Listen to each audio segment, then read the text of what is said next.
중에서 내 이웃의 지혜가 있다. 다 같이 시작. 네. 자, 지금까지 우리는 지혜를 하나님과의 관계 속에, 하나님과의 관계 속의 지혜는 하나님을 경외하는 삶, 이것이 지혜라 했습니다. 그래서 하나님을 인정하고 하나님을 신뢰함으로 하나님을 경외하는 것이 지혜이다. 근데 이는 눈에 보이지 않아요. 근데 오늘 이 말씀은 우리 삶에 지금 현재적으로 저와 우리의 삶 속에서 당장 내게 내 눈앞에 보여지는 것입니다. 이것을 하루아침에 바꿀 수 있으면 얼마나 좋겠습니까? 근데 어쩌면은 우리 신앙생활이 무너지는 것이 여기에서 무너지는 것입니다. 내 이웃과의 관계 속에서 어떻게 보물찾기를 할 것인가? 내 이웃과의 관계 속에서 전쟁이 아니라 내 이웃과의 관계 속에서 내 이웃에게 지혜가 있다면 어떻게 살아가는 것이 내 이웃을 향한 지혜를 찾아내는, 내 이웃 속에서 보물을 찾아내는 우리의 삶일까? 이는 정말 쉽지 않은 오늘 말씀입니다.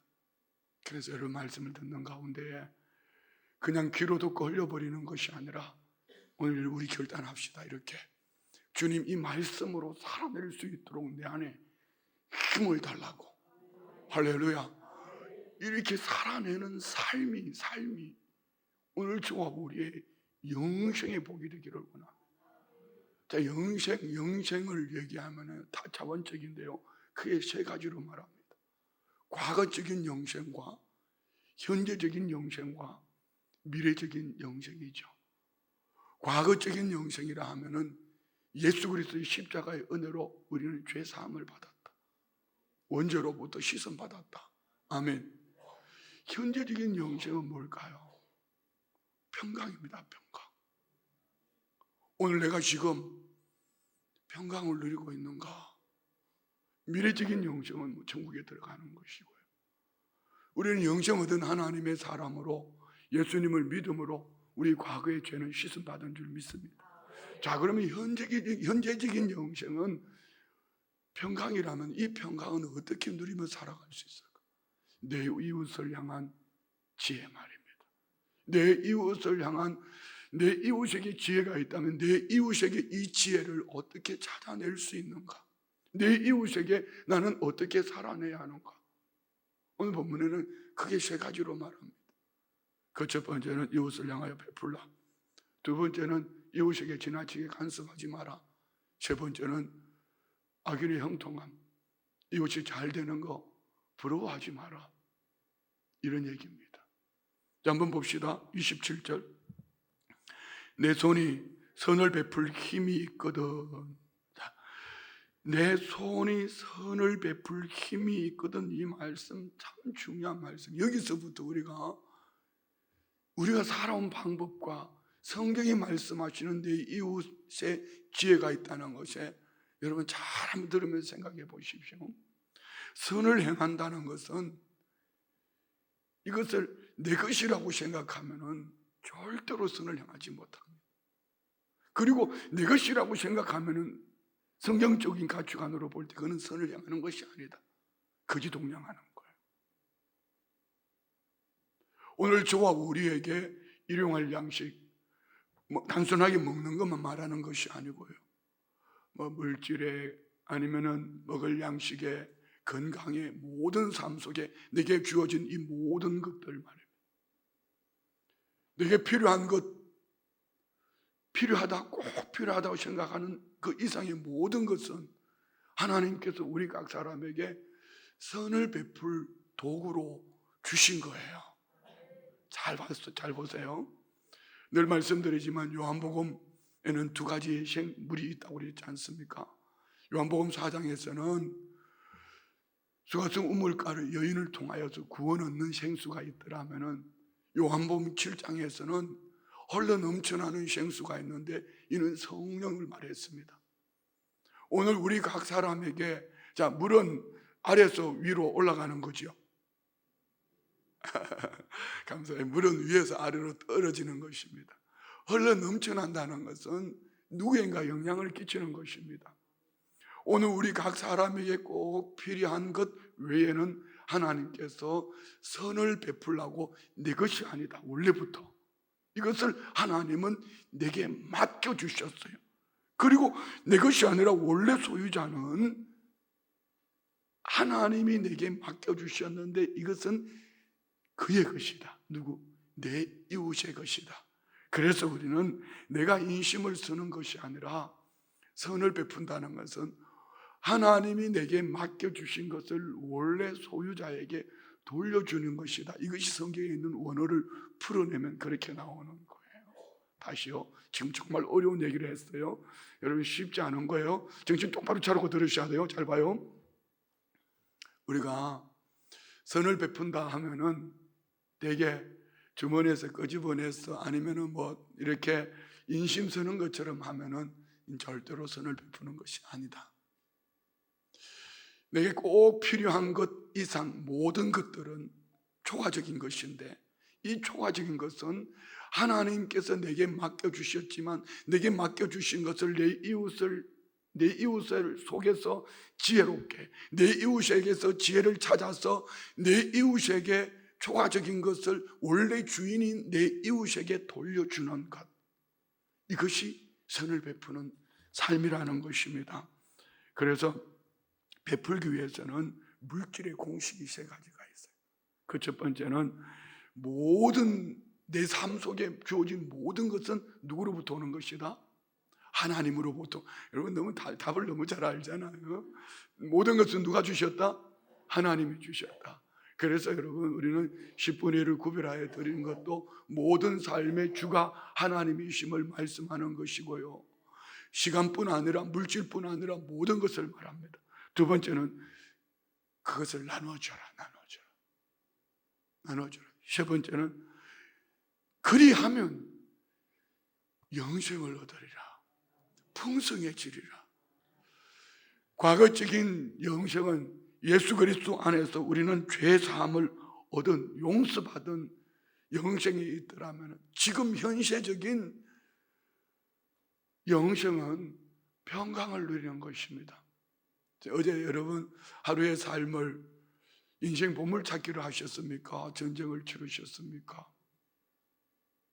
저는 그 말씀이 제게 얼마나 큰 은혜가 됐는지 몰라요.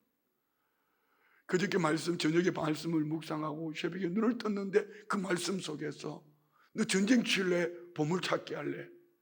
진주 찾을래? 정금 찾을래? 부귀영화 찾을래? 너 나를 찾을래? 이런 목회하면서도 왜 시기 질투가 없겠어요? 저는 늘 목회자들과 함께 회의하고 진행하고 준비하고 계획하고 이러니 여러분 그게 보이지 않겠습니까? 왜 저 큰 교회는 이 속에 안 들어올까? 왜 저 목사님은 저 시간을 저렇게 낭비하고 살지? 너무 안타까운 것이죠. 너무 안타까운 것이죠. 어제 아침에도 보십시오. 새벽 예배 끝나고 6시에 창성기업 가서 그 예배 드렸죠. 7시 우리 교회 목사님들 몇 분 모여서 내년 성시와 내년에는 어떻게 만들어갈 것인가, 어떻게 이 400개 교회를 세워갈 것인가, 이런 얘기를 하면서요 이 속에 막 부글부글 끓어올라요. 그런데 보물찾기 하려고 생각하니까 그래, 그 큰 교회도 분명히 주님이 역사하실 거야. 그 안에 주님이 계시니까 주님은 그 속에서 네 보물 한번 찾아봐라. 얼마나 감사한지 몰라요. 자, 여러분 인생 보물찾기 합시다. 할렐루야. 그러면은 오늘 지금 우리 평강의 영생을 누릴 수 있습니다. 자, 누가복음 18장에 보면 예수님 이런 말씀하셨어요. 한 부자 청년이 와서 선생님 어떻게 하면은 영생을 얻을 수 있습니까? 가서 내 율법을 다 지켜라. 예, 율법 다 지켰습니다. 그때 주님 뭐라고 말씀하셨어요? 내 이웃에게 베풀라고 말합니다. 그랬더니 그는 부자 인구로 근심하며 돌아갔다. 무슨 얘기죠? 그 안에 베풀 마음이 없으니 그는 영생을 말하고 있지만 영생을 누리지 못하는 것입니다. 저는 적어도 우리 순복음 춘천교회 성도님들은 사는 날 동안 이 영생을 누릴 수 있다고 믿습니다. 우리 교회는 지금 그 영생을 누리고 있습니다. 어제 목사님들 연합회 하면서 좀 회의하다가 목사님 교회는 재정이 얼마나 되십니까?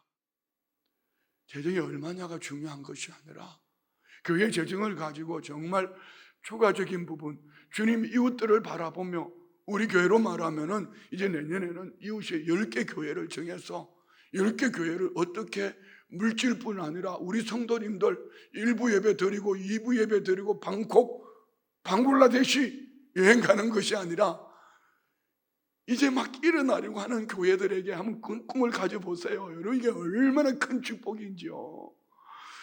그 이웃들에게 우리가 마음으로 주머니를 열고 삶으로 주머니를 열어서 시간으로 주머니를 열어서 주의 날 찾아가서 함께 가서 함께 예배하며 그 교회에 힘을 실어주는 것, 여러분 이게 평강이고 영생의 축복을 받은 성도의 삶이에요.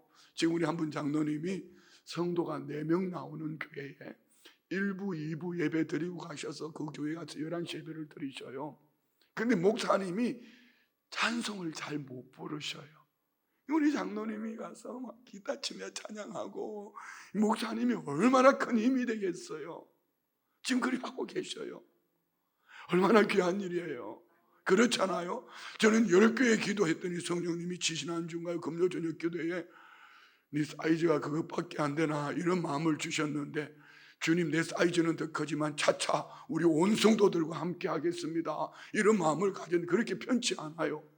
지금부터 우리 기도하며 준비합시다. 이제 우리 TF팀이 준비하고 있어요. 10개 교회를 어떻게 선정할 것이며 10개 교회를 어떻게 도울 것이며, 아무리 목사가 장로님들이 하자 해도 성도님들이 움직이지 않으면 안 되는 겁니다. 우리 춘천에 있는 정말 일어나려고 하는 10개 교회를 한번 세워봅시다. 이것이 성시화의 시작이지만, 성시화의 삶이지만, 내 이웃을 향한 선을 베푸는 삶이요, 이것이 오늘 우리가 영생 얻은 자의 삶이요, 평강의 축복이요, 그리고 어느 날 주님이 가자 하면 천국에 가면 하늘의 상이 클 줄 믿습니다. 이건 말입니다. 그런데 이 부자 청년은 내 이웃을 향해 베풀으라고 그러니 근심하고 가버렸습니다. 지금 춘천에 있는 교회들 뿐이겠습니까? 한국에 있는 교회들이 왜 교회가 교회되는 이런 삶을 살지 못할까요? 참 잘하는 교회들 많습니다. 모든 교회들을 보면 99%는 이 선을 베풀고 있습니다. 그렇지만 정말 주님이 이 선을 말씀하실 때에 과연 주님이 원하시는 선으로 살아가고 있을까? 이 주님이 원하시는 선으로 살아가고 있을까? 우리 한번 돌아봅시다. 할렐루야. 쉽지 않은 얘기죠. 자, 다시 봅시다. 내 손이 선을 베풀 힘이 있거든 마땅히 받을 자에게 베풀기를 하지. 왜 마땅히 받을 자라고 얘기했을까요? 이미 하나님께서 내게 주신 이 모든 것들 속에 초과되어진 이 모든 것들은 하나님이 주인이신데 하나님이 내게 맡겨주시고 그 주인인 그들에게 돌려줄 때에 하나님이 기뻐하시고 나는 영생을 얻은 사람으로 평강을 누릴 뿐 아니라, 그러면 왜 하나님께서 그걸 내게 맡겨주셨죠? 이것을 잘 사용함으로 영원한 하나님 나라에서 우리 살아갈 때 하나님이 상 주시기 위하여서 내가 네게 준 시간과 내가 네게 준 힘과 내가 네게 준 재능과 내가 네게 준 이 물질을 어떻게 사용하느냐, 이 사용함을 통하여서 하늘 칭찬상을 주시겠다. 그러면 저는 목회를 지금 바로 하고 있는 것입니다. 여러분이 따라가시면은, 함께 동행하시면은 여러분은 신앙생활을 바로 하고 있는 것입니다. 자, 여러분, 하나님을 경외하는 게 눈에 보입니까? 여러분, 하나님을 의지하는 거, 신뢰하는 거 눈에 보입니까? 눈에 보이는 여러분이 여호와를 경외하는 것은요, 내 이웃에게 지혜가 있다면, 내 이웃을 향하여서 주님 내게 주신 시간, 재능, 물질, 이 모든 것들을 가지고 내 이웃을 향하여서 내 것이 아니라, 내가 전쟁을 취해서 얻은 것이 아니라 보물찾기, 예수님을 찾는 가운데 그 이웃들 속에 예수님의 마음이 있기 때문에 그 이웃들을 향하여서 내 주머니를 열고 베풀면은, 이거는 베푼다는 것은 거지 동양 주는 거 아닙니다. 주님의 마음을 나누는 거예요. 이것을 나누고 나면은 주님이 내게 영생, 평강을 주실 뿐 아니라 하늘 상 주실 게, 이것이 성도가 살아가는 삶의 공식이에요. 얼마나 감사해요. 그런데 가끔 이런 마음이 들 때가 없지 않아 있어요. 이웃을 향하여 베풀기를 원하는 공식 속에 방해하는 것이 있습니다. 어제 저녁에 한 번도 아는 척도 안 하다가 한 청년이에요. 지금 우리 교회 나오지 않아요. 목사님 돈 좀 빌려주세요. 가끔 1년에 한두 번 정도 그렇게 메시지. 뻔한 거 알거든요. 이 친구가 제가 뭘 하는지 압니다.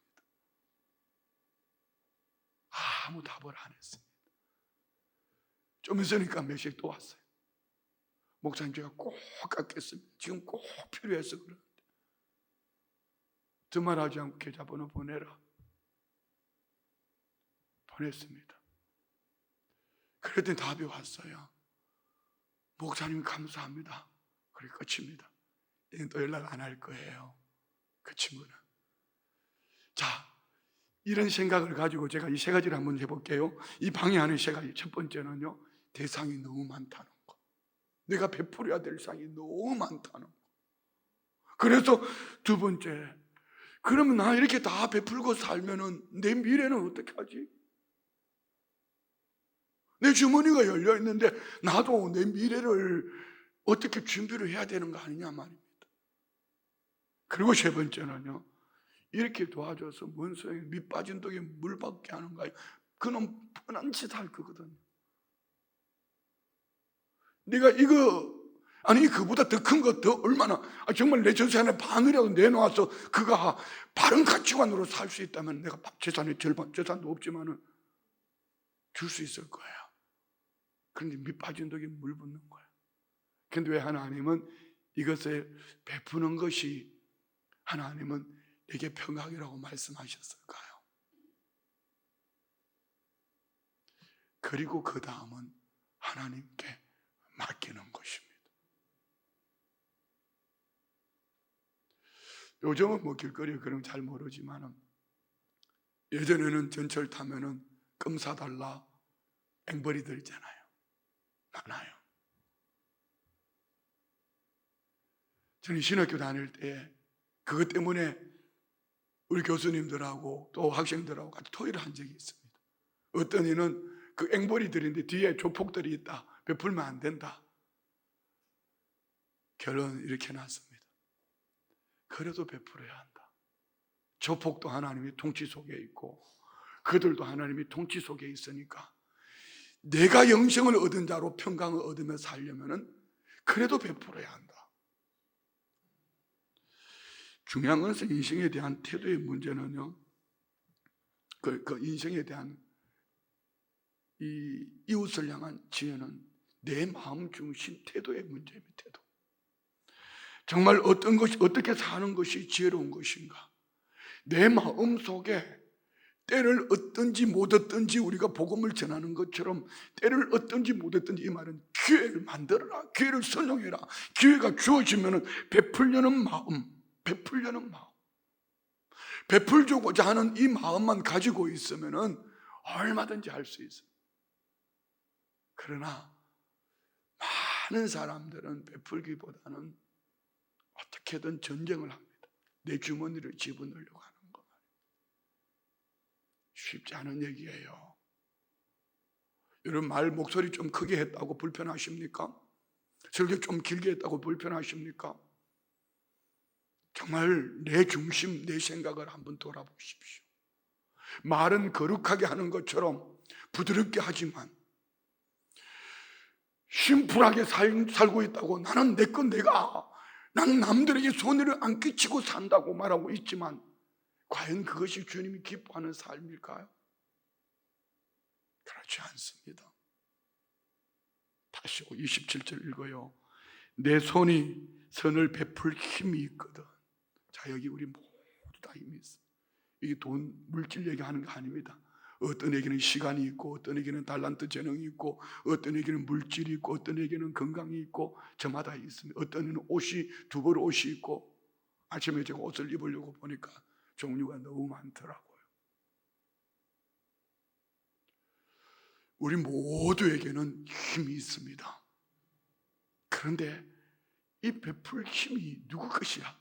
마땅히 받을 자, 내 것이 아니라 하나님이 내게 맡겨주셔서, 이것이 원래 주인은 내가 아니고 하나님이 내게 맡겨주신 그의 것인데, 이것을 베풀 때에, 마땅히 받을 자에게 베풀 때에, 아끼지 않은 베풀 때에, 그 다음에 내게 영생 얻은 평강, 그리고 하늘 상 주시겠다. 이것이 오늘 27절의 말씀.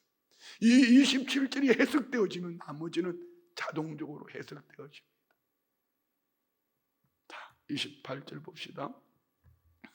내게 있거든 이웃에게 이르기를 갔다가 다시 오라, 내일 주겠노라 하지. 여러분, 갔다 오라, 내게 내일 줄게, 내일 오면 줄 것 같습니까? 그 사이에 계산이 되지요. 어떻게 해요? 야, 내가 도와달라는 사람이 너무 많아. 우리 교회도 마찬가지예요. 어제도 막 공문으로 보내오고, 해외에서 오고, 선교사님들 오고, 교단에서 오고, 어떤 분은 직접 찾아오고, 뭐 이렇게요. 그런데 우리 교회 그거 놓치지 않습니다. 그런데 여러분, 그거 안 베풀면은 참 불편한데요, 보내놓고 나면은 정말 기쁩니다. 그런데요, 정말 주님은 모자라게 하지 않으셨습니다. 참 감사하지요. 정말 감사하지요. 이것이 지금 우리 교회가 가는 방향입니다. 우리 그렇게 한번 살아봅시다. 그리고 주님 우리에게 주신 평강이 무엇이며 주님 나라에 이를 때 틀림없이 우리 이렇게 말할 겁니다. 미안해, 내가 이런 얘기야. 우리 좋은 교회 다녔구나. 우리 좋은 목사 만났구나. 아니, 그거 한 부분에서만큼은 분명히 여러분 우리 그렇게 말할 거예요. 할렐루야. 자, 보세요. 내게 있거든 이웃에게 이르기를 갔다가 다시 오라, 내일 주겠노라 하지 말라.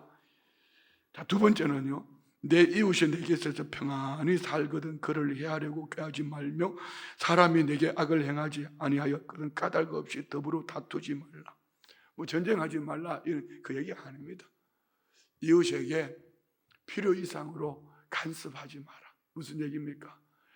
베푸는 삶이 되어지면 간섭보다도 그의 부족함이 무엇이지? 저에게 여러분 없어서 말하는 거 아닙니다. 내가 다 풍족해서 말하는 거 아닙니다. 제가 99을 가지고 있어도 없는 한 가지가 있습니다. 그런 나는 99이 없어도 내게 있는 한 가지 있습니다. 무슨 얘기죠? 내게 있는 것 가지고 그에게 채워줄 수 있는 것이 무엇인가를 돌아보면은 우리는 이웃에게 간섭하기보다는 다투기보다는 내게 있는 것 가지고 저에게 채워줄 수 있는 것이 무엇인가 이것을 생각하고 살아가면은 우리는 이웃에게서 지혜를 찾을 수 있습니다. 우리 성도의 삶이 이런 삶이 되기를 축복합니다. 여러분, 이 설교를 들으면 한번 생각해 보십시오. 뭐 멀리 갈 것도 없어요. 나는 부부관계 속에 남편으로서 아내로서, 내가 남편으로서 아내로서 내가 채워줄 수 있는 게 뭔가, 부모로서 자녀에게 채워줄 수 있는 건 뭔가, 자녀로서 부모에게 채워줄 수 있는 건 뭔가, 목사로서 성도들에게 채워줄 수 있는 건 뭔가, 성도들이 목사에게 채워줄 수 있는 것은 뭔가, 우리 같은 신앙 안에서 옆에 있는 교우들에게 저 집은 부자야, 되게 말하면 그 한 가지를 얘기하지만 여러분, 부자의 심령이 불편하면은요, 환경이 부자지만은 영적으로는 그는요 가난한 자, 좋은 가난한 자 말고. 그럼 뭘 해야 되겠어요? 주님 그에게, 주님 성령으로 신방 좀 해주십시오. 여러분, 이 아침에 중보 기도하면은 여러분 그에게 베푸는 최고의 축복이 됩니다. 그런데 이런 것들을 제하여 놓고 이웃을 향하여 선을 베풀려고 하는 이것은 제하여 놓고 자꾸 필요 이상으로 저 사람 없는 그 한 가지를 끄집어내 가지고 저 사람은 저래서 안 되고 이렇게 살아가면은요, 결국 여러분 우리가 영생을 누리지 못합니다. 평강을 누리지 못한단 말입니다. 그리스도인답게 살지 못한다, 이런 이야기입니다. 자, 31절부터 33절까지는 부러워하지 마라. 자, 봅시다. 포악한 자를 부러워하지 말며 그의 어떤 행위도 따르지 말라. 대제 패역한 자는 여호와께서 미워하시나 정직한 자에게는 그의 교통하심이 있으며 악인의 집에는 여호와의 저주가 있거니와 의인의 집에는 복이 있느니라. 뭘 말하죠? 환경 보고 부러워하지 마라. 그런데 우리 시편 73편에 있는 말씀처럼 그의 인생 끝자락을 바라보며 내게 없는 것 때문에 낙심하지 말고 내 인생 끝자락, 내게 없는 것은 여러분 이 결핍의 축복이 뭔지 아십니까? 결핍의 축복은요, 아버지께 구하면서 아버지께서 내게 주실 때에 아버지 기쁨이 되어지는 것 말입니다. 무엇이죠? 우리는 이 결핍을 통해서 바울 사도가 간절히 주는, 이 간절히 3번 기도했다는 것은 3번 기도했다는 것이 아니라 3번의 작정 기도를 말하는 겁니다. 근데 하나님 응답은 뭐죠? 내 은혜가 내게 족하도다. 그래서 약한 것들로 자랑한다 했습니다. 여러분, 우리가 아버지 하나님께 내게 부족한 것 결핍을 가지고 오늘 이 새벽에 기도할 때 아버지께서 그래 이 목사 잘한다, 10개 교회 아니다, 10개 교회보다 더 많은 교회를 한번 꿈꿔봐라. 그럼 저는 이렇게 말해요. 아버지, 우리 성도님들 10개 교회를 설득하기도 힘들어요. 그럼 아버지께서 내가 책임져 줄게. 성도의 마음에 내가 신방 갈 것이고 땅을 팔게 하든지 집을 팔게 하든지 뭐 빌딩을 팔게 하든지 이빨을 뽑아서 팔게 하든지 그건 내 몫이고 너는 베풀 마음을 가지고 살아라. 할렐루야. 그리하면은 할렐루야. 그리하면은 그 다음에는 주님이 책임지시는 거예요. 중요한 것은 이것입니다. 인생 끝자락을 바라보지 말고 현실적인 삶 속에서 그의 있는 것, 내게 없는 것 바라보며 부러워하다가 지혜이신 예수님 놓쳐버리면은요, 그 인생이 심령이 피폐해지니 평강을 얻지 못하니 영생, 과거적인 영생을 얻었다지만 현실적인 평강은, 영생은 누리지 못하니 지옥 같은 삶을 사는 거예요. 제가 지금 오늘 어려운 얘기 하는 겁니다. 보이지 않는 하나님을 경외할물, 보이는 이웃과의 관계 속에 우리가 어떻게 살아가느냐, 이것이 참 신앙인의 모습입니다. 오늘 우리 교회가 이런 교회가 되기를 원합니다. 결핍을 하나님께 구합시다. 저는 10개 교회를 넘어서, 아니 100개 교회를 넘어서도 우리 주님이 하라면은 우리가 이 결핍을 아버지 채워주십시오. 결핍을 아버지께 구하며 있는 것 가지고 그 다음에는 여러분 주님이 하셨다고 말할 수가 없잖아요. 결핍 속에서 아버지께 받아서 우리가 허리띠를 졸라매고 선을 베풀었더니 어느 날 아버지 영광을 드러낼 수 있다면 우리는 효도하는 거예요. 이것이 하늘 상급이 되고 칭찬이 될 줄 믿습니다. 이것이 차원 높은 교회의 삶이에요.